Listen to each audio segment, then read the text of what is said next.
This is sort of the perfect keynote address. I have about 30 slides in 30 minutes, which means there's no time for Q&A.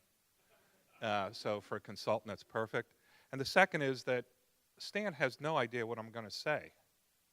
So I'll surprise you, Stan. So I sit in Deloitte Consulting, which means I don't do tax or audit work. I lead our water strategy practice in the US, and I co-lead a global community of practice. So what you'll see is that very little of the discussion over the next 30 minutes will be on Florida. It'll be more global in nature. It'll give you a perspective in terms of why we have a water strategy practice as a firm, its importance to both the public and private sector, and social issues. I'm around for the balance of the day, so despite the fact that we probably won't have time for Q&A, come over and challenge me in terms of some of the slides you see and my perspective. So I thought I'd start broad. I usually use this slide along with a few other slides to frame where we've been and where we're going. This is a projection out to 2025, but basically we have arrived early. This is essentially what the world looks like in terms of water scarcity and water stress. About 3.3 billion people currently live in water scarce and water stressed areas. Roughly about 22% of global GDP is in those areas, and as we look to the future, by 2050, we're estimating about 45%. So this is a current issue. It's projected to get more challenging going forward and impact both the public and private sector. So when we talk to clients in both the public and private sector, we show the map and ask them to think about where are your operations located, where's your supply chain, where are your customers located, what's your long-term strategy. Again, thinking about how they will be impacted by water scarcity and water stress. Talk a little bit about the Nexus. You really can't go to a conference in the world of sustainability or water these days without some discussion of the Nexus. It's important that we're having the conversation. I hope we get to the point where we're actually talking about solutions to the energy, water, food nexus. So we need water for energy production. There is some discussion of low water footprint, energy production, power production, windmills, solar. And we need energy for water, and then in the ag sector we need both. So there's no getting around it. These issues don't sit in silos. I bring this up because in part we're going to be talking about data, we're going to be talking about innovation. The two images in the middle, I believe, are part of the solution to this energy, water, food nexus, and how do we provide enough of these resources globally. One is the image of the Internet of Things, big data, information, communications, technology, incredibly powerful force to address this nexus scarcity issue. And then innovation in partnerships. That's the second image, and we'll get into that in a little bit more detail. So we're on this scarcity trajectory. As was mentioned earlier, we need roughly about 60% more food by 2050, 80% more energy, and about 55% more water, if you believe the population projections. So that's a huge challenge. It's a risk, but it's also this incredible opportunity to rethink how we provide these resources globally. And some of the trends are not changing at all. This is all driven by increase in population, the rise of the middle class, increased urbanization, need for products that those people want. It's already having an impact, those images in the little bubble there. That's the western US. We can get into what the impact is on the Florida state economy due to water scarcity. That's China. China is being impacted by water scarcity in both the ag and the power generation sector. And that's Brazil. Brazil has a variety of challenges in terms of GDP, but it's been estimated that there's potentially a 1% to 2% impact to their GDP due to water scarcity issues. So it's got a very real public sector impact. The two images on the bottom there, one is from the CDP report that came out I think about 4 weeks ago that reports on how businesses are responding to water risk and business opportunities. And the image to the right is the World Economic Forum Global Risk Report that comes out in January every year that ranked the water crisis as #1 in terms of impact. So again, that got the attention of businesses that this is a real issue. It's projected to get worse. It's a global issue. This morning I was having a conversation that we need to stop calling it the drought. If we keep calling it a drought, we believe that hope is a strategy and a good rain is going to make life better. It's really not. This is a long-term trend that we need to deal with, and we need to address it from both the public and the private sector. And then all the sectors are impacted to varying degrees. So in terms of risk to your sector, it might be unique, but rest assured it's impacting every industry sector, because without water, we're not making beer, we're not making semiconductor chips and things like that. So I'll talk about the public sector first. What have we learned? The past is not a guide to the future. So the world has fundamentally changed. There is this new normal. Scarcity impacts economic and business growth. So again, there are unfortunately a number of data points to support this view. Public policy will align with the new normal. It's happening. And there are a number of examples of what's happening at the state level. Scarcity does drive innovation. This is sort of the good part of the story, that if you don't have something, you either figure out how to do whatever with less or without. So there are tremendous business opportunities and public sector opportunities there. Innovation and partnerships, business ecosystems, essentially what we have here, a group of diverse stakeholders that care about a particular topic and are aligned on a solution set. And of course, technology solutions. And of course, to bring it into the theme today, data analytics are essential for a fact-based dialogue with stakeholders. So I'll get into that in a little bit, but can't emphasize that enough. Public policy is changing. So we're seeing that in places like California and Texas. I'm from Denver. We just released our final state water plan, thinking about the strategic value of water, the economic value of water to the state economy, and how do we address that differently. And then the state of Michigan, they have a draft state water plan out also. Again, thinking about the strategic value of water and how water is an asset and supports a state brand. So Michigan is positioning itself as a water-rich state and has a unique competitive advantage to attract businesses and drive business growth and economic growth. Private sector, I talked about this briefly. World Economic Forum report, the new one will be out in January next year. Again, encourage you to look at that. The CDP report, this is a voluntary reporting program, asks companies, global companies, to report on water risk and business opportunities. This year they banded companies, they ranked companies based on performance. Again, provides some good insight in terms of how companies are addressing water-related risk issues. How the private sector views water risk. You'll see that this is essentially a term of art. This is how companies think about current water risk and projected water risk. So they look at physical risk. Do I have enough water when I need it, where I need it, of the right quality, and project it out over some period of time? If the answer is no, they have a problem, and they need to develop a strategy to mitigate that risk. Regulatory risk, what are the regulations right now? What are they projected to be over some period of time? In many ways, that's sort of a classic enterprise risk exercise, thinking about what are the regulations and cost to comply. And reputational risk. So you could be in compliance, you could have all the water you need, but if someone with a social media account disagrees with that, they have the ability to withdraw your social license to operate. So reputation and brand are incredibly powerful in this narrative around water risk issues, water scarcity and water quality. And then companies think about this across their supply chain, their operations, and even product use. So if you're making washing machines, soap, or shampoo, you care about whether there's enough water in the markets in which you operate in. And companies are actually addressing that issue through technology innovation and also engaging with consumers, customers, and other stakeholders.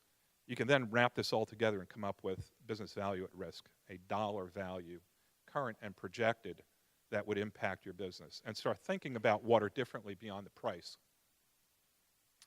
So what do companies do? This is a very simple way to look at a water stewardship strategy. It's got basically three major moving parts. It's about conservation, so driving efficiency and water reuse. Engagement with stakeholders. Water is a shared risk and shared business opportunity and public sector opportunity, so no one player can solve water scarcity issues. It really requires a broad group. And then innovation, technology innovation. And then there are some companies that sit in the middle and do a very good job in terms of getting all of these three moving parts put together. This is a very simplified way of looking at a water stewardship strategy. There are a number of frameworks out in the marketplace that align pretty well with this. Fueling growth. Not all companies are created equal. There are companies that sit to the left. They basically have no strategy. It's sort of what me worry. I turn on the tap. I've got water. Life is good. I don't know what you're talking about. There's an efficiency strategy. Companies think that they can manage their water risk by driving increased efficiency of use. That'll get you only so far. There's a risk strategy. Companies looking at social license to operate, potentially being withdrawn, and thinking about it solely as a risk issue. There are companies that sit to the far right, which is a license to grow strategy. Thinking about what is their business growth plan globally, in particular in emerging markets where you saw all the red on that map, and how do they develop a water strategy that can fuel that growth, can support that business growth. A couple of things that they do really well, the companies that sit to the right, they understand and quantify the value of water, and they develop collective action or aligned action partnerships. So they recognize that they can't deal with this issue on their own, and they bring in a variety of stakeholders to help them do that, including NGOs. They work with competitors in a pre-competitive space. They work across industry sectors. So here we get to the data part. Informed decisions based upon transparent data sets. There are a number of examples that I'll touch on. Statewide economic value of water, I'll show you an example there. Reputational risk. So as I mentioned, reputational risk is challenging for companies to quantify, but terribly important. Water infrastructure, customer analytics, and then business value at risk and supply chain analytics. Stan, you're going to tell me when I'm almost out of time, right? Okay, good, because I can go to lunch. So reputational risk. I can't emphasize how important this is for businesses. And this is an example of a company where we mined social media just as a way to understand what people were saying about this company as it relates to water. And this company had a negative 41.2% sentiment analysis, which basically means people were saying unpleasant things more than they were saying positive things. So if you want to get a sense for potential reputational risk or current reputational risk, mine social media. A lot of chatter, and companies do that. Supply chain risk, thinking and sustainability. This is somewhat of a complex graphic here.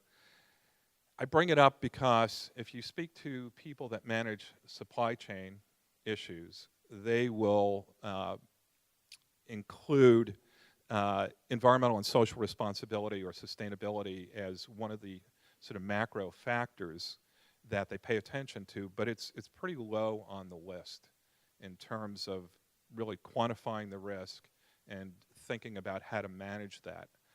That's changing, and this is a screenshot of a beer company that looked at barley production and water-related risk.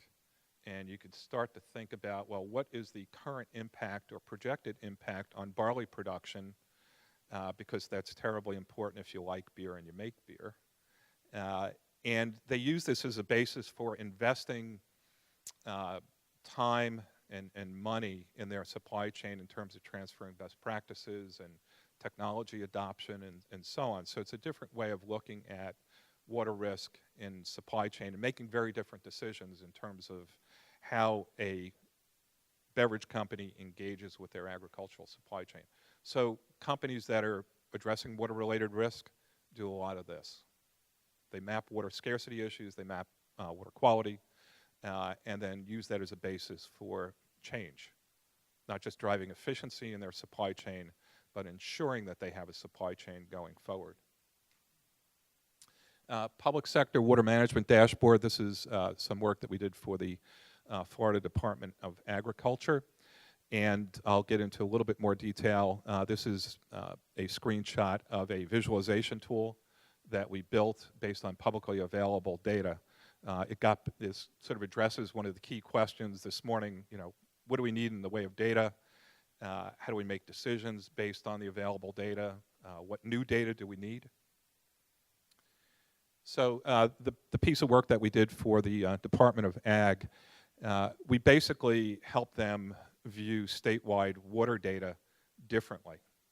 And it was a matter of taking publicly available information. We didn't go out and collect any new data. We used everything that we could find in terms of databases. And then we developed an integrated database. So took all the Excel databases, text files, PDFs, whatever it may be, put together a common database, and then use that to create visualizations. Basically, what-if scenarios. So if we're assuming that the state population is going to increase by 5%, but we might be wrong, maybe it's 20%, what might the world look like? This is, again, a different way of looking at available information and thinking through scenarios. And this is based on some work that we've done for the International Finance Corporation, the 2030 Water Resources Group, in places like India. So you can take best practices globally and bring them home and use them locally, and again, give you some very different insights.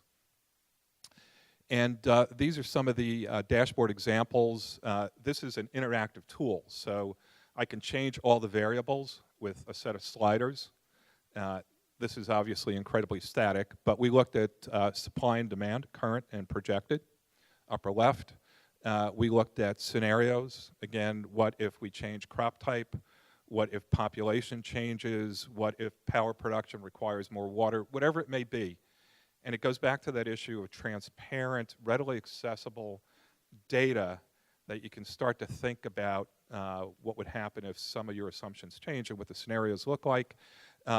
Agricultural tactic prioritization, so what if we invested in drip irrigation? Might that improve our gap between projected supply and demand? And then how do you prioritize that based on a set of criteria? Whether you think this best practice might actually be adopted, even if it's well-funded, things like that. Or what happens if I can't fund this tactic? So again, pretty simple, handy tool to take the data that you have and just look at it differently and think about it differently.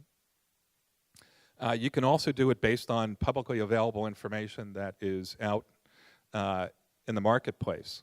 So if you're a company and you're thinking about relocating to California, one of the things you'll want to know is, well, what does water scarcity look like? And how do I bake that into my site selection criteria? How do I look at it differently? How do I think about it differently? And this is something we just put together for the state of California. Not for the state of California, but using their data. Again, a different way of looking at publicly available water data.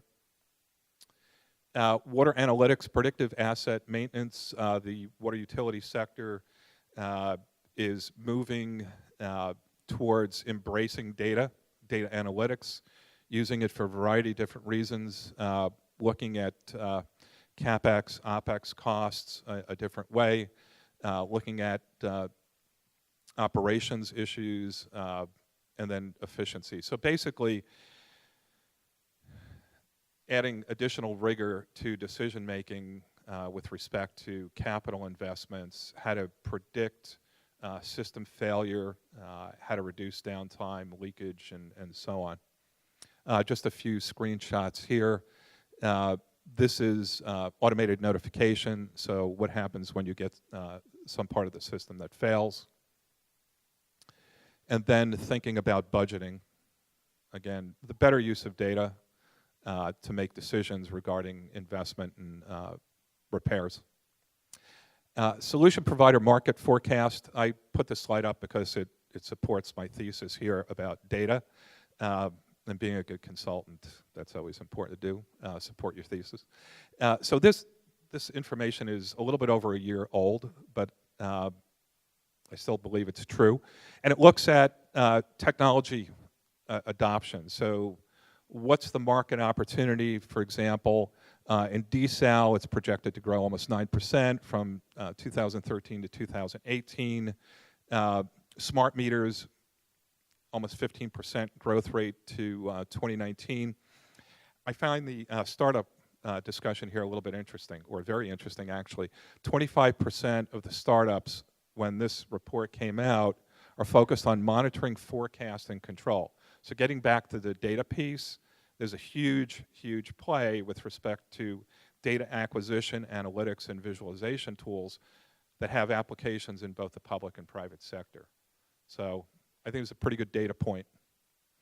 This is my most important slide, so please take your time and read this.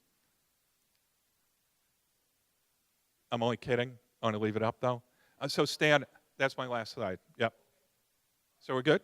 How'd I do on time? You're really, we got 5 minutes for some discussion. Well, then I'll keep talking so there's no Q&A. Okay. Ernie. Yeah, no, the Department of Agricultural work, is that available yet, or is it still in production? So I don't know if it's available on their website. Tom may know. We've completed 2 projects for the Department of Ag, so it's public information. But I don't know that the tool that we built is publicly available. So Tom, do you know sort of where that's at? Visualizations of the results of the data are available, so you can download a viewer, let's say, of that tool, Tableau, is the dashboard tool that was used, and they could send you excerpts of the data and you could view it. You couldn't change or modify it, but you could use the tool as they use it. The work is done. No, I just think that's fascinating. I had no idea until last night that it even did not. I'm biased. I mean, it was a really powerful project with Department of Ag because the feedback we consistently got and they got was, well, we've never looked at the data that way. And that's really one of the things that we need to do. We need to look at data outside of silos. We need to look at it from different perspectives. We need to challenge our assumptions. And with the visualization tool, you can do all that, and you can make it readily accessible to really the layman who just really wants to get a beat on what's going on at the state level and where things headed, potentially. Again, it's more scenario planning than anything else. Great. Thank you for that presentation. We've done a little bit of work on sentiment analysis associated with social media and looking at its conflict precursors for conflict. And what we found now is that because there's so much awareness that social media is being monitored, that China has this 50-cent party with something like 300,000 people who every day are just influencing social media. Bots are generating, hundreds of thousands of tweets every second without any human interaction whatsoever. And it's become this big propaganda issue.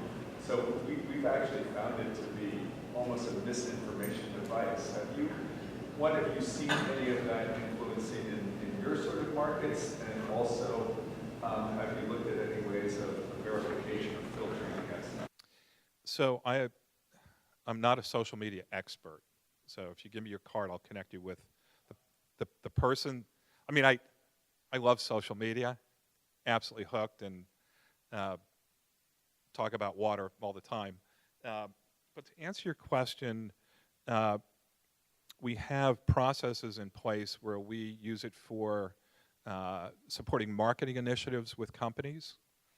And I've pushed to use it in the world of water so companies can get a better understanding of, well, if a senior executive says something in a particular state, what happens? And how do you maybe not influence that, but understand what stakeholders are saying about the topic as a way to inform your strategy going forward? So, I can't say that I've seen that tweaking adjustment to social media for what I do, but I'm quite sure the person I'll connect you with has. I really liked your information on the Florida Department of Agriculture. We just finished a meta-analysis on looking at nutrient enrichment from various best management practices. I found it fascinating. We found that the micro drip irrigation, is incredibly important for saving water. We also found that it was incredibly important for preventing the enrichment of groundwater and surface water adjacent to agricultural fields. So you have actually a double benefit. If there's a TMBL or BMAP in that basin, by going for micro irrigation or saving water, and you're also preventing eutrophication of those waters, which is a pretty interesting and important connection between those. That's great. So I'll definitely follow up with you, and maybe we can do WebEx, and I can show you the tool so we can brainstorm a little bit on that. That's terrific. Have you got any data or some supporting evidence or some recognition stakeholders to discuss water as a shared resource, especially when it comes to Florida, for example, we have a water management district, we kind of control the groundwater, which is not shared by the, which is not limited by the water management boundary. So the question is, if it's talking water as a shared resource between stakeholders, or what kind of data information you can present to convince the stakeholders about that? Yes, Yes. so I can send you white papers and examples of collective action, aligned action, platforms and programs that actually work. And what I mean by work is they get a group of diverse stakeholders to row together and achieve whatever objectives that group decides is important. So, yeah, I mean, that's part of the problem we have in the world of water, right? I'm a groundwater guy, you're a surface water guy, I'm in this water management district, I don't talk to whoever, or, whatever it may be. So how do you break down the silos and share information, present data that we can all make decisions based upon? And, I think the whole collective action part of innovation is incredibly powerful. But I will send you some info on that.